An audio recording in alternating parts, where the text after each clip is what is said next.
आज के स्टोरी बहुत ही खास होने वाले हैं, तो इस स्टोरी को ध्यानपूर्वक जरूर सुने। तो चलो स्टार्ट करते हैं।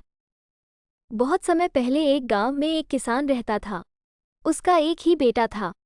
किसान की आर्थिक व्यवस्था बहुत खराब थी। उसका बेटा अभी छोटा था। वह अभी पढ़ाई करता था, लेकिन पैसों की तंगी के कारण उसकी मन इच्छानुसार पढ़ाई नहीं कर पा रहा था। पढ़ाई के साथ ही वह बहुत अच्छी पेंटिंग भी बनाता था। पेंटिंग में उसका काफ़ी अच्छा हुनर था। इस हुनर से उसका स्कूल में नाम चलता था। पढ़ाई और पेंटिंग दोनों में बहुत दिमाग था, लेकिन घर की स्थिति काफ़ी अस्त व्यस्त थी। किसान की हालत बहुत बिगड़ चुकी थी। थोड़ी ज़मीन थी, लेकिन उससे भी खाने का गुजारा नहीं हो पा रहा था। गांव में दूसरे लोगों की खेती में काम करके गुजारा किया करता था। इतनी मेहनत करके किसान का शरीर बहुत कमज़ोर हो गया था। कभी कभी तो चक्कर लगकर गिर पड़ता और फिर उठकर ईमानदारी से मेहनत करता रहता था। लेकिन एक दिन हालत काफ़ी बिगड़ गई और अब वो काम नहीं कर सकता था, जिसके कारण उसके बेटे की पढ़ाई बीच में ही रुक गई और अपनी पढ़ाई छोड़कर उसे अपने घर का कारोबार संभालना पड़ा। लेकिन उसने अपने हुनर को नहीं छोड़ा और काफ़ी मेहनत करता था। पेंटिंग तो एक तरह से उसकी कमाई का रास्ता बन चुका था। पेंटिंग काफ़ी अच्छी बनाता था। उसकी पेंटिंग लोगों को बहुत पसंद आती थी। वो गांव में ही घर पर पेंटिंग बनाता और बेचा करता था, लेकिन इससे घर का गुजारा नहीं हो पा रहा था। हर दिन पैसों की तंगी से परेशान होकर एक दिन उसके पिता ने कहा कि इस पेंटिंग से कुछ नहीं होगा। पास वाले शहर में जाकर नौकरी की तलाश करके काम करने लग जा, जिससे अच्छे पैसे मिलेंगे और घर का गुजारा अच्छे से हो जाएगा। वो खुद भी अपनी हालत से परेशान था। वो शहर गया और अपने लायक अच्छी नौकरी करने लगा, लेकिन वहाँ से भी ज़्यादा तनख्वाह नहीं मिलती, केवल घर खर्चा ही निकलता था। वो मन मारकर वही काम करता रहा, लेकिन उसने अपना हुनर अभी भी नहीं गंवाया था। समय मिलने पर वो कुछ न कुछ बनाता ही रहता था। वो जहाँ काम करता था, उसके मालिक की सरकारी नौकरी थी।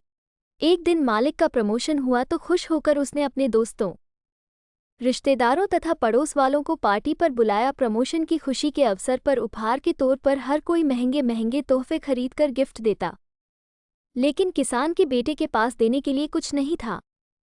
तो उसने एक पहाड़ी झरना की पेंटिंग बनाकर उपहार के तौर पर गिफ्ट दिया। उसने मन में सोच रहा था कि मालिक को न जाने गिफ्ट अच्छा लगेगा कि नहीं। सभी रिश्तेदार और पड़ोसी महंगे तोहफे गिफ्ट कर रहे हैं और मेरा गिफ्ट देखकर हंसने लगेंगे। सभी गिफ्ट दे चुके थे और सबसे बाद में उसी ने गिफ्ट दिया। मालिक ने सभी के सामने गिफ्ट खोला तो पेंटिंग देखकर सभी की आंखें उसकी पेंटिंग पर ही अटक गई। इतनी आकर्षक पहाड़ी झरने की पेंटिंग सबको बहुत अच्छी लगी। वहां उपस्थित सभी लोगों ने उससे पूछा कहाँ से खरीदा। बहुत महंगी होगी ना ये पेंटिंग। तभी उसने बताया कि महंगी नहीं है और ना ही मैंने खरीदी है, बल्कि मैंने अपने हाथों से बनाई है। पहले मैं अपने गांव में यही काम किया करता था, लेकिन कमाई नहीं होने के कारण शहर आकर नौकरी करनी पड़ रही है। ये बात सुनकर मालिक बहुत हैरान हुए। मालिक ने किसान के बेटे से कहा, तुम अब से पेंटिंग ही बनाओगे, बना पाओगे हर रोज पेंटिंग। किसान के बेटे ने तुरंत हाँ कर दी और अपने हुनर के जज्बे से हर रोज एक से बढ़कर एक पेंटिंग बनाता था और मालिक उसके पेंटिंग का व्यापार करने लगा।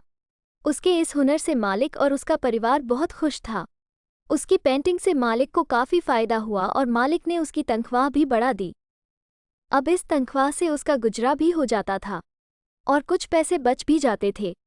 उसका परिवार खुशी से जीने लगा। हुनर इंसान का जीवन बदल सकता है। इंसान की किसी भी क्षेत्र में अच्छी पकड़ होनी चाहिए। चाहे उसमें कोई सा भी हुनर हो, वो उस हुनर की फील्ड में बहुत तरक्की कर सकता है। हुनर उसे हर मुश्किल परिस्थिति से बाहर निकाल सकता है। हुनर एक ऐसी चीज़ होती है जिसके जरिए हम अपने जीवन के उस लक्ष्य को प्राप्त हो जाते हैं जिसके लिए शायद हमें यह मनुष्य जीवन मिला है। हमें कहीं भटकने और किसी के गुलाम होने की कोई ज़रूरत नहीं है। सिर्फ अपने अंदर झांककर देखने की ज़रूरत है कि हम आखिरकार क्या कर सकते हैं, जो और कोई नहीं कर सकता है। ऐसे ही निठल्ले होकर कब तक बैठे रहेंगे। लोग अपने हुनर की पहचान कर कितने आगे निकल गए हैं। ये स्टोरी आपको कैसा लगा, कमेंट में ज़रूर बताना। अगर आपको अच्छा लगा तो मेरे चैनल को लाइक शेयर सब्सक्राइब ज़रूर करें। मिलते हैं नेक्स्ट वीडियो में, तब तक के लिए बाय।